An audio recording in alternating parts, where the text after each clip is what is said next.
తెలంగాణలో రైతులకు కొత్త చిక్కులు వచ్చి పడుతున్నాయి. యూరియా బస్తా కావాలంటే వేరే రకం కొత్త ఎరువులు కొనాల్సిందేనని ప్రైవేట్ ఫెర్టిలైజర్ వ్యాపారులు షరతులు పెడుతున్నారు. వరంగల్ జిల్లా వర్ధన్నపేటలో యూరియా బస్తా కోసం వెళ్లిన తమకు నానో యూరియా లిక్విడ్ బాటిల్ అంటగడుతున్నారని రైతులు మండిపడుతున్నారు. తమతో బలవంతంగా కొనిపించి 520 రూపాయలు వసూలు చేస్తే సరిగ్గా బిల్లులు కూడా ఇవ్వడం లేదని చెప్తున్నారు రైతులు.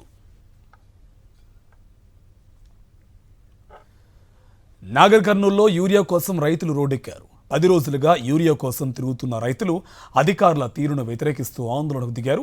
తెల్లవారుజాము నుంచి పడిగాపులు కాస్తుంటే కనీసం 10 మందికి కూడా యూరియా ఇవ్వడం లేదని మండిపడ్డారు. పోలీసులతోనూ వాగ్వాదానికి దిగారు.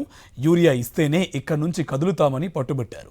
జిల్లా అధికారులు కలగజేసుకుని 2 రోజుల్లో సరిపడా యూరియా అందజేస్తామని నచ్చజెప్పడంతో ఆందోళన విరమించారు.